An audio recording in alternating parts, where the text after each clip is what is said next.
Bismillah ar-Rahman ar-Rahim, salam alaikum wa rahmatullahi ta'ala wa barakatuh. Que la paix soit avec vous, où que vous soyez, qui que vous soyez, soyez la bienvenue, Inch'Allah. Nous allons discuter d'un sujet aujourd'hui de conversation qui n'est pas nouveau. D'ailleurs, on l'a abordé plusieurs fois et on a été parfois d'accord et parfois dans un désaccord. Pourquoi je m'introduis dans ce sujet au lieu d'aller voir autre chose? Parce que il y a toujours c'est pas la même. Non, il y a plusieurs internautes qui me posent des questions sur le site, sur mon Gmail, et qui ne veulent pas se montrer en public sur les réseaux. Et ça, je le comprends et je le respecte. La question est que elle a remarqué dans mes interventions que je répétais le mot toujours 2 fois, 3 fois. Alors, le débat qui s'ouvre ici, ou la question plutôt que je peux poser, c'est que est-ce que tu es, je peux me permettre de te tutoyer, parce que tu es très très jeune par rapport à moi, et je pense que tu n'as pas d'expérience vu la question que tu as posée. Mais permets-moi aujourd'hui d'être quelqu'un qui va te donner une leçon et non pas quelqu'un qui va discuter avec toi. Aujourd'hui, je me permets d'être quelqu'un qui donne une leçon. Une leçon, comment poser une question à quelqu'un sans l'offenser et être intelligent quand on parle. Parce que de temps en temps, quand on n'est pas intelligent niveau contact avec les autres, ça cause peut-être des désagréments chez quelques-uns. D'où la nécessité de répondre à cette question. J'aurais pu répondre à d'autres questions qui sont plus importantes, mais j'ai pensé que cette question-là était aussi de la même importance. La question est, je dis bien, pourquoi vous répétez toujours la même chose? C'est ce que je suis en train de faire là maintenant. D'accord. Alors, il y a madame, ou bien jeune fille, si tu veux, si tu préfères. Dis-moi, est-ce que, la première question, est-ce que tu es en train de m'admirer et de me modeler à ta façon à toi, ou est-ce que tu es en train d'écouter ce que je dis? D'essayer de réfléchir à une matière de réflexion que je t'ai donnée. Moi, je t'ai dit, voilà, de mon point de vue, il fait chaud. La phrase « il fait chaud », on s'en fout si c'est une affirmation ou une confirmation ou juste une info, nécessite une réponse. Alors, si il fait chaud, qu'est-ce qu'on fait? Est-ce que c'est toi seul qui as chaud? Est-ce que tout le monde a chaud? Est-ce qu'il fait chaud dehors ou dans la chambre? Est-ce que c'est toi qui as des bouffées de chaleur? Tu vois, il y a énormément de questions qui se posent sur juste une phrase qui est simple. Tu vas me dire, tu te compliques la vie, il t'a dit il fait chaud, tu lui dis oui. Alors, quel est l'intérêt d'avoir des contacts humains et de vivre ensemble si toi, à la première phrase, tu l'envoies chier, ou alors à la première phrase, tu compliques la chose? Bien. Alors moi, je ne t'envoie pas chier et je ne complique pas la chose. Sache que le prophète, alayhi salatu wassalam, tu prétends être musulman. Donc en fait compte, le guide spirituel, ton guide, c'est le prophète qui va te donner une façon de vivre avec les autres. Et le Coran te donne le guide de la vie elle-même. Et le prophète vient te la simplifier. Il te répète la chose 2 fois. Le prophète est connu pour répéter, parler doucement, bien articulé, et il répète la chose 2 fois pour que l'interlocuteur qui est en face, celui qui écoute le prophète qui parle, sache très bien que le mot a été bel et bien choisi et mis à sa place 2 fois de suite. C'est ce que nous avons su sur notre prophète, alayhi salatu wassalam. Deuxièmement, deuxième question que je te pose. Pourquoi tu focalises sur mon visage ou mes mains ou mes lunettes ou le décor qu'il y a derrière quand moi, je t'ai dit que ma chaîne était non lucrative et je te mens pas, je suis dans mon salon, j'ai rien à, j'ai pas de décor à te faire, j'ai pas de fond de teint dans mon visage, je te donne des informations qui sont importantes pour qu'on en parle. Moi, à quoi je ressemble? J'aurais la tête d'un dealer ou j'aurais la tête d'un psychopathe qui tue les gens, c'est pas un problème. Je sais, c'est mon visage, je l'accepte comme il est, mais ce que je te demande, c'est pas de me regarder, est-ce que je suis beau ou pas, est-ce que je parle bien ou pas, est-ce que je te dis juste, je t'ai donné une information concernant ton dîne que tu connais pas et que moi j'ai, je l'ai partagé avec toi. Tu cherches le décor, tu vas chez Thierry Ardisson, malheureusement il est mort. Ou alors, il y a Hanouna qui te fait rêver. Pour moi, je répète parce que notre prophète l'a fait, je le fais aussi pour savoir ce que j'ai dit. Je le répète, je suis conscient de ce que j'ai dit. Ça, c'est la première réponse. La deuxième réponse que je te dis, là, on va rentrer. Je t'ai répondu. Mais là, je vais maintenant, moi, te poser une question. Toujours dans le même contexte. Dis-moi, jeune fille, c'est pas bien de demander l'âge d'une fille ou d'une femme, mais je pense que tu es dans les alentours de 30 ans, quelque chose comme ça. On est bien d'accord? C'est pas véridique, hein? C'est dans les 30 ans. Je vois un petit peu, il y a un petit peu de maturité, mais il y a aussi des idioties qui sortent à gauche et à droite, qui font mal à certains et qui ne sont pas très d'accord? Bien. Alors, disons que tu as 20 ans. Allez, moi j'enlève les 10 ans. Je suis très généreux, je vais te donner 20 ans. 20 ans de vie. Dis-moi, le premier jour, tu as mangé quand tu as été né? D'accord, tu as mangé. Le lendemain, tu as mangé aussi? Ouais. Et aujourd'hui, après 20 ans, tu manges toujours? Ouais. Pourquoi tu répètes la chose depuis 20 ans? Ça sert à quoi? Tu as mangé le premier jour, c'est bon. Tu dors tous les jours, on est bien d'accord. Tu fais ta toilette tous les jours. Bon, je ne vais pas être grossier. Ta toilette, en général, tu la fais tous les jours. Hein? Tu bois tous les jours, tu manges tous les jours. Mais quand tu parles avec les gens, tu inventes tous les jours de nouveaux mots ou tu utilises toujours les mêmes verbes au conditionnel, au passé, au présent. Je, tu, il, nous, vous. Tu répètes les mots dans la journée plusieurs fois pour t'exprimer. Et même dans une seule discussion, tu utilises les mêmes mots, sauf que tu les positionnes autre part, mais ce sont les mêmes mots que tu as appris à l'école. Donc, la question que je te pose, après toutes ces petites questions, petit a, petit ip, la plus grande question qu'au titre, pourquoi tu veux que moi j'invente des mots quand toi tu répètes toujours la même chose? Donc celui qui répète, c'est qui? C'est moi ou c'est toi?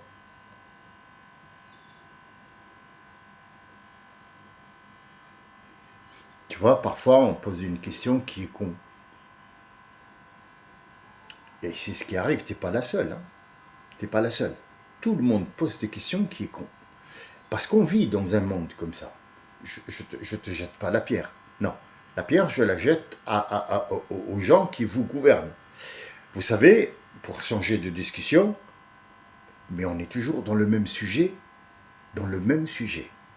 Rien n'a changé depuis des milliards d'années. On est toujours guidé par un roi. Seul le nom a changé. Il est devenu président et chef du gouvernement et chef d'entreprise et chef de je ne sais pas quoi. On est toujours dans le roi, les nobles, les duchesses, les comtes et les crétins. Il n'y a rien qui a changé. Depuis des milliards d'années, le français paye des impôts pour que les ministres et le roi et les gens qui entourent, qui sont à la cour, pas des comptes, non, non, à la cour tout court, à la cour tout court. Oh là là, le chef de mots que j'ai fait. Oh, mon Dieu. Je crois que je suis poète. Bon, c'est pas grave, on verra ça tout à l'heure. Il n'y a rien qui a changé. Il n'y a rien. Le chef de la chambre des Sénats ne mange pas à la cantine. On lui prépare un repas qui coûte, hein, je ne vais pas donner des chiffres, mais qui coûte. Il y a une grosse table. Puis après, il fait la sieste. Et puis après, il va... Eh oui, oui, tout le monde le connaît, le chef de la Chambre des sénateurs. On est encore au roi Louis XIV, Louis XV. Et les gens habitent en bas, donc il leur donne le reste après avoir fait le festin. Et il faut absolument rassembler les impôts de chez les paysans qui travaillent pour que je puisse, moi, me réchauffer dans le truc, faire des dorures et accueillir des autres rois et festoyer tous les jours. C'est la même chose, sauf que maintenant, c'est avec un iPhone 17 Pro Max. Rien n'a changé. Tout est réchauffé. On va changer de discours, on change de discours, mais le sujet est le même. Qu'est-ce qui a changé à la télé? Qu'est-ce qui a changé dans les médias? Qu'est-ce qui a fait que maintenant il y a des médias? Avant c'était quoi? C'était la médisance. Qu'est-ce qui se passait dans la cour du roi? Il y a fait quelqu'un qui est dit « Oyez, oyez, jeunes gens !» Aux gens. Peu importe ce qu'il dit, j'en ai rien à foutre. Déclaration officielle du roi. Vous devez. Qu'est-ce qui a changé? C'est le monsieur qui appelle. Il appelle toujours le monsieur. Oui, mais cette fois il dit « Mesdames et messieurs, bonjour, bienvenue dans notre... » Alors nous avons comme invité un connard, une connasse et un crétin. Et sur ma droite, nous avons un intellectuel, vous m'avez dit, comment vous vous appelez? Ah oui, chroniqueur. Oui, chroniqueur. Chroniqueur 1, chroniqueur 2, chroniqueur 17, chroniqueur 75. Et ils vont maintenant vous donner leur avis sur comment la France doit et comment vous devez vivre. Chut, restez avec nous, on va lancer une pub. Dash, 2 en 1, Dash, 75 en 1. Achetez une voiture, c'est bien. Allez vite, venez faire un crédit qu'on vous encule jusqu'à la mort. Et après, rebonjour, voici nos chroniqueurs. Alors, Elisabeth, qu'est-ce que tu dis de l'Iran et de machin, toi qui es spécialiste? Spécialiste dans quoi? Elle est spécialiste dans quoi? Quel Iran? Iran de quoi? Iran de quoi? Elle est chroniqueuse à la télévision, donc en fait, elle passe la nuit à écrire sur une feuille ce qu'elle va dire le lendemain. Elle va passer la nuit à écrire ce qu'elle va dire le lendemain et elle se perfectionne sur les phrases. Et alors, elle fait semblant de connaître son sujet, mais la fiche, elle est devant elle. Et le chroniqueur, il sait très bien ce qu'elle dit et ce qu'elle est en train, elle va dire, puisqu'ils se sont brivés. En fait, ils ont fait avant ce qu'on appelle... ils ont essayé de répéter ce qu'ils vont faire. Et donc, il n'y a pas de direct, c'est enregistré pour qu'ils puissent vous dire ces conneries. Bien, elle va dire oui, l'Iran, parce que en 1914, en 1916, en 1902, je ne sais pas quoi, oui, Sabrina. Qu'est-ce qui a changé? Il a changé, c'est que l'autre, il avait un parchemin. Aujourd'hui, c'est un plateau de télé. L'autre, il a été envoyé directement, il ouvre la feuille, il la lit. Maintenant, il ouvre sa fiche devant lui. Qu'est-ce qui a changé? Je te parle toujours à toi, mademoiselle. Qu'est-ce qui a changé? Il n'y a rien. Alors, qu'est-ce qu'il nous dit Allah Azza wa Jal? Dhakir, fa'inna dhikra tanfa. dhakkar, rappel, parce que le rappel, c'est bénéfique. À tes enfants, tous les jours, tu lui dis papa, papa, dis papa. Je pourrais te retourner. Pourquoi tu n'arrêtes pas de lui répéter le mot papa? Tu lui as dit une fois, ça suffit. Pourquoi tu dis à ton fils tous les jours, t'as fait tes devoirs, t'as fait tes devoirs. Est-ce que t'as fait tes devoirs jusqu'au secondaire, jusqu'au lycée? Et un jour, il va te dire, maman, laisse-moi tranquille. Tu répètes toujours la même chose. Donc, on est toujours dans le même sujet qu'on a vu de tous les côtés sur plusieurs différentes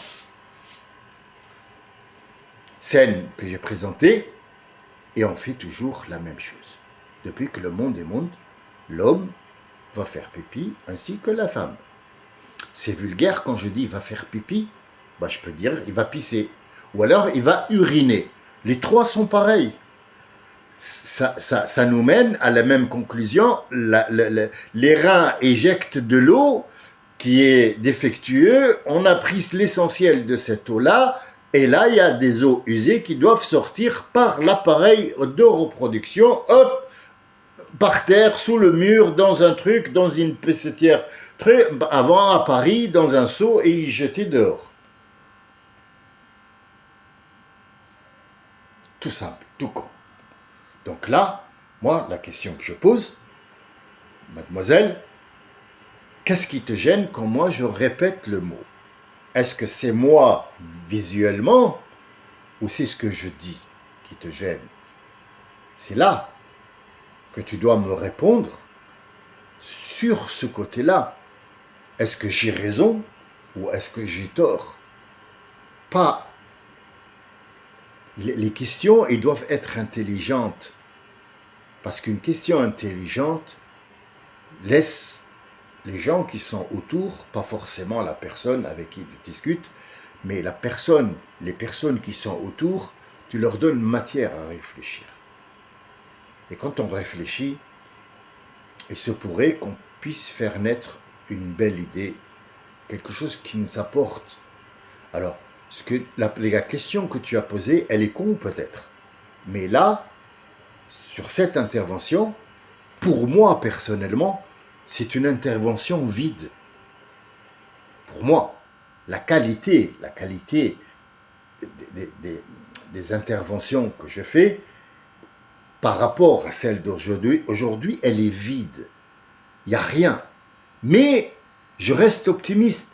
Je reste sûr que n'importe qui maintenant qui a une question con ne la posera pas parce qu'elle est con. Donc déjà, ça va. Elle n'est pas aussi vide que ça à l'intervention. Mais sachez que le rappel est important.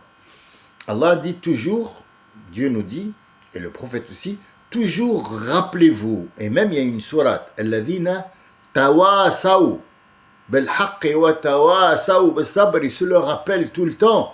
Le vendredi, la prière du vendredi est là pour nous rappeler que, on le fait chaque semaine, que Dieu nous a créé, qu'il faut se rappeler que vous avez fait un accord, vous avez passé un accord avec Dieu, comme quoi vous reconnaissez que c'est lui Dieu, il n'y en a pas d'autre. C'est un rappel, oui, toutes les semaines, oui. Il y a même un rappel tous les ans. Et il y a un rappel tous les jours, et il y a un rappel toutes les 3 heures ou 4 heures, et il y a un rappel que tu fais toi-même, à chaque fois, la ilaha illallah, la ilaha illallah, la ilaha illallah.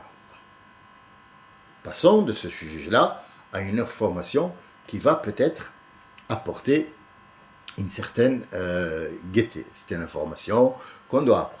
Il y a un homme qui a dit, et c'est l'imam Abu Hanifa, qui est connu et que les Indiens vénèrent et qu'il y a des gens qui sont passés de La ilaha illallah Muhammad Rasulullah, ils sont passés directement de La ilaha illallah Abu Hanifa. Donc ils ne reçoivent les ordres de personne, ni de Muhammad, ni de rien du tout, ni de Moïse, ni de rien, de Abu Hanifa. Abu Hanifa, c'est un homme qui était très très simple, mais qui était très très sage. Et c'était un imam. Il n'a rien d'un saint ou de truc, mais c'est quelqu'un qui a voué sa vie, qui a donné sa vie à l'islam, et donc c'est pour ça que beaucoup de gens ont suivi sa façon de faire, et aujourd'hui c'est devenu une école. Est-ce que je suis d'accord? Non. moi, je ne peux pas dire je suis Maliki ou Hanafite ou Soufite ou je ne sais pas quoi, parce que ces noms-là veulent rien dire. C'est une fabrication nouvelle qui a été faite par les gens pour pouvoir s'asseoir sur une certaine notoriété qui n'est pas, en vérité. Le soufisme, ça me fait rire, moi, par exemple, j'ouvre l'ordinateur, je vais dans les émissions de télé pour voir un petit peu le replay, et pour pouvoir m'arrêter à n'importe quel moment, faire pause, et me poser la question, qu'est-ce qu'il est en train de faire, ce mec-là? Donc, parce que le direct, de temps en temps, oh, tu te fais berner, mais quand c'est un replay, attends, reprends, remets en arrière. C'est très important de reprendre les choses comme elles sont. Le soufisme, alors, c'est une discipline. Attends, le soufisme, ça veut dire quoi? Ça veut rien dire, le soufisme, mon ami. Non, le souf, en arabe littéraire, souf, c'est la laine. C'est la laine. Les gens qui se vêtaient, à l'époque, étaient vêtus de laine. De la laine. Maintenant, on a le privilège d'avoir de la soie, du coton, du polyester, ou alors du plastique, du nylon. C'est en nylon, c'est en matière synthétique dérivée du pétrole. D'accord? Mais on a le privilège d'avoir du lin. Le lin, c'est quelque chose qui est assez cher que les gens ne peuvent pas se permettre d'acheter. Alors, à un certain moment, imaginez, il y a 19 siècles, des gens qui se donnaient, ou avant même, qui ne voulaient pas s'habiller, qui n'avaient pas l'argent pour s'habiller et qui s'en foutaient de s'habiller. Abu Hanifa en faisait partie, puisqu'il ne s'habillait, il s'habillait pas en soie, puisque la soie est interdite dans l'islam pour les hommes, ça les effémine un petit peu, ainsi que l'or, mais il y avait d'autres tissus qui venaient, il y avait du coton, il y avait des trucs, mais ils se mettaient dans le souf, dans la laine. La laine est un petit peu, ça gratte. C'est pas vraiment la classe. Quelque chose qui est fabriqué en laine, elle peut être douillette, elle peut nous réchauffer, mais c'est pas quelque chose qu'on pourrait porter directement sur la peau puisqu'elle gratte. Ça s'appelle assouf. Assouf, la laine de mouton ou la laine de n'importe quel animal qu'on tire, qu'on traque et puis après qu'on tresse et on fait des habits. Ça s'appelle assouf. Alors, la laine est devenue maintenant une école, l'école de la laine, Assoufia. Et pour être soufisme, il faut faire. Souf, c'est de la laine. Qu'est-ce que tu me casses les trucs là avec ton histoire à la con, à 2 francs 50. Donc maintenant, quelqu'un qui boit, je sais pas moi, du jus de fruits, qui ne boit que du jus de fruits, à un certain moment, on va dire, oui, je sais pas comment je vais l'appeler, hein, après parce que il boit du jus de fruits, bien à un certain moment, c'est comme il porte de la laine, et un jour, ça devient un parti religieux qui s'appelle soufisme. Alors boire du jus de fruits, jus fruitisme. Les jus fruitisme, on a fait les mêmes choses pour les trucs, les homophobes, les homosexuels, les amphi machin, ceux qui font la collection des timbres, je sais pas comment on les appelle. Et en fait, après un certain moment, ça devient un parti religieux. Qui a fait ça? Bien sûr, votre ami Shidan. Eh oui, c'est la même ruse, c'est la même tactique partout, dans n'importe quoi.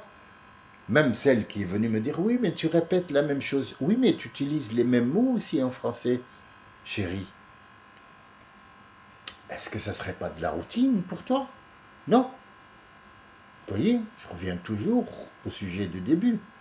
Alors Abu Hanifa a décidé une fois de partir. Il a dit, je vais voir un petit peu le monde.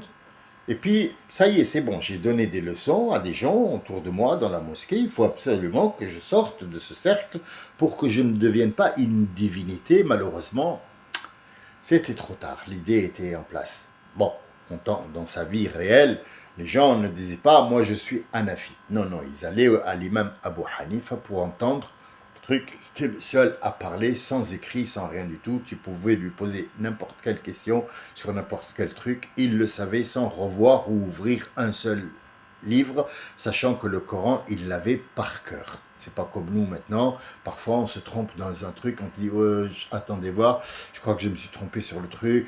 Il y a trop d'informations. Pour eux, c'était juste le Coran et juste sur ça. Et il est parti, il a pris son sac, il a dit je vais à l'aveuglette pour voir un petit peu le tour du monde. Donc il arrive dans un village tout petit, il y a une toute petite mosquée. Et donc il rentre, il fait la prière avec les gens, c'était le soir, le coucher de soleil. Et donc les gens ont fait la prière, ils sont sortis. Abu Hanifa est resté sur place, un voyageur, dans la maison de Dieu, on appelle ça, hein, la maison de Dieu, la mosquée.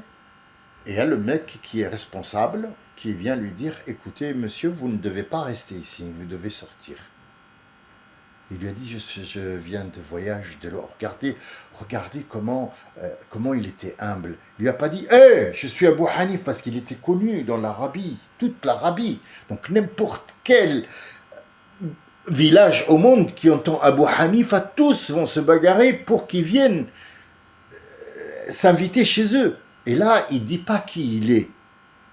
On n'avait pas l'image d'Abu Hanifa, on entendait parler, comme dans le prophète, il y a des gens qui venaient, l'homme qui s'appelle Mohammed, qui est le prophète.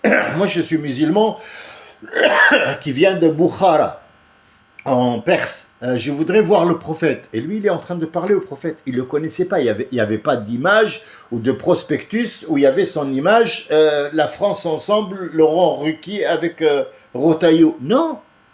Abu Hanifa, personne ne le connaissait visuellement. Ils entendaient juste son savoir et ses leçons. Il lui a dit, tu ne peux pas rester ici. Il lui a dit, laisse-moi, je suis juste de passage. Demain matin, je partirai sans problème. Je ferai rien. De toute façon, je ne vais pas dormir, je vais prier. Il lui a dit, non, je dois fermer la mosquée, tu dois sortir. Allez, termine ta prière et puis après, tu sors. Et il est revenu, il était en train là. Il l'a pris, il a poussé un petit peu jusqu'à arriver jusqu'à la rentrée de la mosquée sur la marche. Donc il a dit, bon, bah écoute, je vais passer la nuit devant la porte, devant la marche de la mosquée. Je ne suis pas à l'intérieur, il a fermé la porte. Mais il a fermé, il est revenu de chez lui, il l'a trouvé encore devant la mosquée, il lui a dit, écoute, je t'ai dit 50 millions de fois, monsieur, tu dois partir. Tu dois partir. On ne te connaît pas ici dans le village, on ne sait pas ce que tu vas faire. Tu es là, assis devant la mosquée, ou alors tu nous dis qui tu es, et on sait qui tu es, ou alors tu dois partir du village complètement, parce que tu es étranger. Et comme il l'a poussé, et bon, ben un village, ça peut être, c'est pas toujours forcément droit. Un village, il y avait une petite pente où il a roulé, il l'a poussé, carrément poussé. Et il l'a roulé jusqu'à arriver devant un boulanger. Appelons-le comme ça un boulanger, parce qu'il faisait du pain. Donc c'est un boulanger, c'est pas forcément une boutique avec une vitrine. Alors, le gars, il entend un grand boom, il ouvre la porte, il lui dit il t'a chassé. Parce qu'il a l'habitude, le boulanger, il le sait. Il t'a chassé, il lui a dit oui, c'était la maison de Dieu, il m'a pas laissé, il lui a dit tu es la bienvenue ici. Par contre, ici, c'est mon atelier et c'est là où je vis. Donc je vais travailler toute la nuit pour préparer le pain pour le lendemain pour les villageois. Si tu veux, je te donne ma place, puisque je ne vais pas dormir. Tu peux t'allonger un petit peu jusqu'à ce que... Alors à chaque fois qu'il mettait un pain,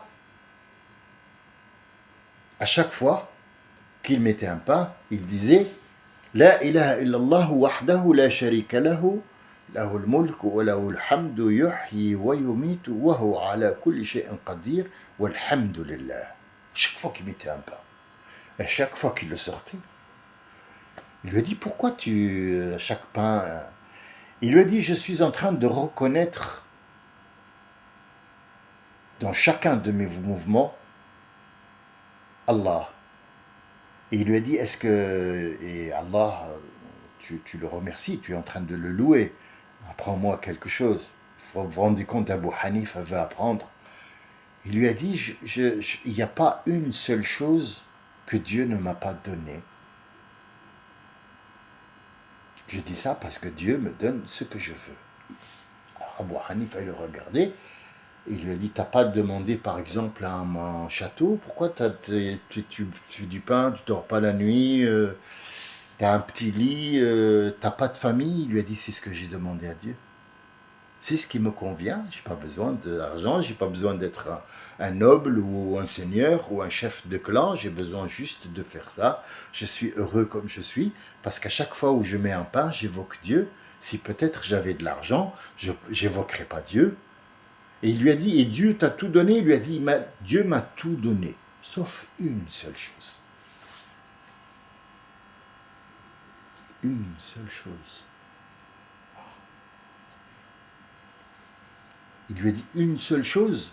Il t'a tout donné sauf une seule chose. Ouais. Et elle lui a dit sans discrétion, je peux savoir ce que c'est? Il lui a dit oui, j'ai demandé à voir Abu Hanifa de mes propres yeux. Le voir, c'est quelqu'un que je respecte beaucoup. Malheureusement, il habite loin. J'ai pas les possibilités d'aller le voir. Je ne veux pas quitter mon endroit ici. J'ai demandé à le voir. Il lui a dit Thakalatka ummuk. Dieu t'a apporté Abu Hanifa, il te l'a fait rouler jusqu'à devant chez toi, c'est moi Abu Hanifa.